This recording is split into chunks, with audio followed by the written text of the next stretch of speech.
আসসালামু আলাইকুম। আজকে আমি আপনাদেরকে দেখাবো কিভাবে ইনভি ক্লায়েন্ট অ্যাপ্লিকেশন দিয়ে শপ অ্যাড করতে হয়। তো শপ অ্যাড করার জন্য ১ম এ আমাদেরকে যেটা করতে হবে সেটা হচ্ছে এই যে নিচের কিউআর বাটনে প্রেস করতে হবে। এই কিউআর কোড বাটনে প্রেস করার সাথে, সাথে আমাদের ক্যামেরা অন হয়ে যাবে এবং আমাদের দেয়া শপ কোডটা স্ক্যান করতে হবে। স্ক্যান করার সাথে, সাথে আপনি যদি দেখেন এখানে আমাদের এই শপটা অ্যাড হয়ে গিয়েছে। এখন আমরা যদি এই শপের ডাটা দেখতে চাই, তাহলে আমরা জাস্ট এই শপের ভিতরে ঢুকবো। তাহলেই আপনি দেখতে পারবেন যে এই শপের সাথে কি পরিমাণ আপনার লেনদেন হয়েছে। এখন আমি আপনাদেরকে দেখাবো কিভাবে একটি শপের বিস্তারিত আপনি দেখতে পারবেন। ধরেন আপনি স্কিনোরা থেকে সবসময় প্রোডাক্ট পারচেজ করেন। তাহলে আপনি যখন স্কিনোরার ভিউ ডিটেইলে যাবেন, যাওয়ার পরে আপনি দেখতে পারবেন আপনি স্কিনোরা থেকে কত টাকার প্রোডাক্ট পারচেজ করেছেন, কত টাকা পেমেন্ট করেছেন, ডিসকাউন্ট কত টাকা এবং আপনার বর্তমান ডিউজ কত টাকা। এখন আপনি যদি এখানে দেখেন আপনার লাস্ট ৫টা ইনভয়েস দেখতে পারবেন এবং লাস্ট কিছু পেমেন্ট দেখতে পারবেন। আপনি যদি সমস্ত ইনভয়েস দেখতে চান তাহলে ইনভয়েস বাটনে প্রেস করবেন এবং আপনার এখানে সমস্ত ইনভয়েস লোড হবে, অর্থাৎ আপনি স্কিনোরা থেকে কত কত প্রোডাক্ট কিনেছেন সবকিছু এখানে লোড হয়ে যাবে।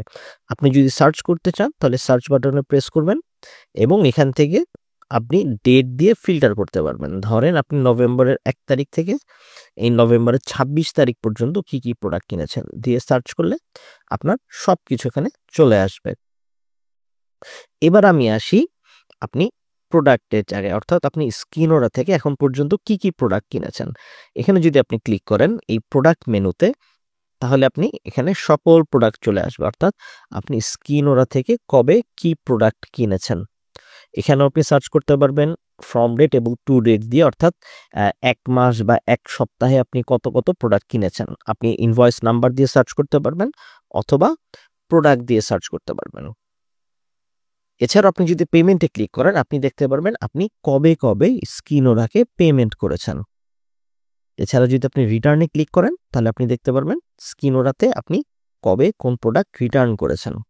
এবার আসি আমাদের আরেকটা গুরুত্বপূর্ণ ফিচার, সেটা হচ্ছে অর্ডার করা। আপনি যদি চান এই অ্যাপের মাধ্যমেই স্কিনোরাতে বা যেকোনো একটা শপে আপনি প্রোডাক্ট অর্ডার করতে পারবেন। আমি প্রোডাক্ট অর্ডারের পার্টটা এখনই দেখাচ্ছি। ধরুন আমি এই রাগোডি লিমিটেডে প্রোডাক্ট অর্ডার করব।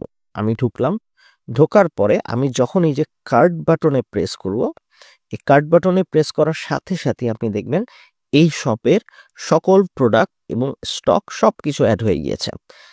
আমি যদি চাই একটা নির্দিষ্ট ক্যাটাগরি দিয়ে সার্চ করতে পারবো। ধরেন আমি অপসনিন ফার্মাসিউটিক্যাল দিয়ে সার্চ করলাম, অপসনিনের সব প্রোডাক্ট চলে আসলো। আমি যদি চাই অ্যারিস্টো ফার্মা দিয়ে সার্চ করলাম, তাহলে অ্যারিস্টো ফার্মার সব প্রোডাক্ট চলে আসলো। ধরেন আমি এখন ডিফল্টভাবে একটা কিছু প্রোডাক্ট অর্ডার করব এবং দেখেন প্রত্যেকটা প্রোডাক্টের বাম পাশে ইমেজ আছে। আমি যদি ইমেজে ক্লিক করি তাহলে ইমেজটা বড় করে আমাকে দেখাবে। এখন ধরেন আমি অর্ডার করি, ধরেন আমি অ্যাজিসিন প্রোডাক্ট অর্ডার করব, আমি ২ পিস অর্ডার করব, আমার ৪০০ টাকা হয়ে গেল। লুজিনটা আমি অর্ডার করব ধরেন ১ পিস এবং কোয়ান্টিটি দেওয়ার পরে আমি যখন অ্যাড টু কার্ট অ্যাড করব তখন এটা আমার কার্টে অ্যাড হয়ে গিয়েছে এবং আপনি যদি দেখেন এখানে দেখাচ্ছে যে আমার একটা প্রোডাক্ট অ্যাড হয়েছে। আমি যদি লুজিনটা অ্যাড করি আমার এখানে ২টা প্রোডাক্ট অ্যাড হয়েছে এবং কার্টে অ্যাড করার পর আমি কোয়ান্টিটি এখান থেকে চেঞ্জ করতে পারবো না। যাই হোক, আমি আপাতত এই ২টা প্রোডাক্ট ধরেন আমি অর্ডার করব। এখন আমার যখন প্রোডাক্ট সিলেক্ট শেষ হয়ে যাবে, সিলেক্ট শেষ হওয়ার পরে আমি এই কার্ট বাটনে প্রেস করব এবং আপনারা চাইলে আরেকটা জিনিস মনে রাখেন, আমি এখানে প্রোডাক্টের নাম বা যেকোনো কিছু দিয়ে সার্চ করতে পারি। তো আমি এখন যদি কার্টে যাই, কার্টে যাওয়ার সাথে সাথে আপনি দেখেন যে আমার অ্যাজিসিন এবং লুজিনটা এই ২টা প্রোডাক্ট যুক্ত হয়ে আছে এবং আমার টোটাল প্রাইস হচ্ছে ৪৩৫ টাকার। আমি যদি চাই এখানে কোয়ান্টিটি বাড়াতে পারবো বা এখানে আমি কোয়ান্টিটি কমাতে পারবো। এখানে আমি চাইলে কোয়ান্টিটি বাড়াতে কমাতে পারবো। এখন আমি যদি চেক আউটে প্রেস করি তাহলে আমার এই অর্ডারটা সাবমিট হয়ে গিয়েছে এবং আমি চাইলে অর্ডারের ভিতর নোট বা অন্য কিছুও দিতে পারবো। আমি যদি আমার সমস্ত অর্ডার দেখতে চাই তাহলে আমি জাস্ট এই বাটনটাতে প্রেস করলে আমি আমার সমস্ত অর্ডারগুলো দেখতে পারবো। এই রাগোডি লিমিটেডের সাথে আমি আমার সমস্ত অর্ডার দেখতে পারবো। এভাবে করেই মূলত হচ্ছে ক্লায়েন্ট অ্যাপ্লিকেশন দিয়ে আমরা কোনো একটা নির্দিষ্ট শপে অর্ডার করতে পারবো এবং অর্ডারগুলো দেখতে পারবো, অথবা সেই শপের সাথে আমার সমস্ত ডাটাগুলো দেখতে পারবো। ধন্যবাদ সবাইকে।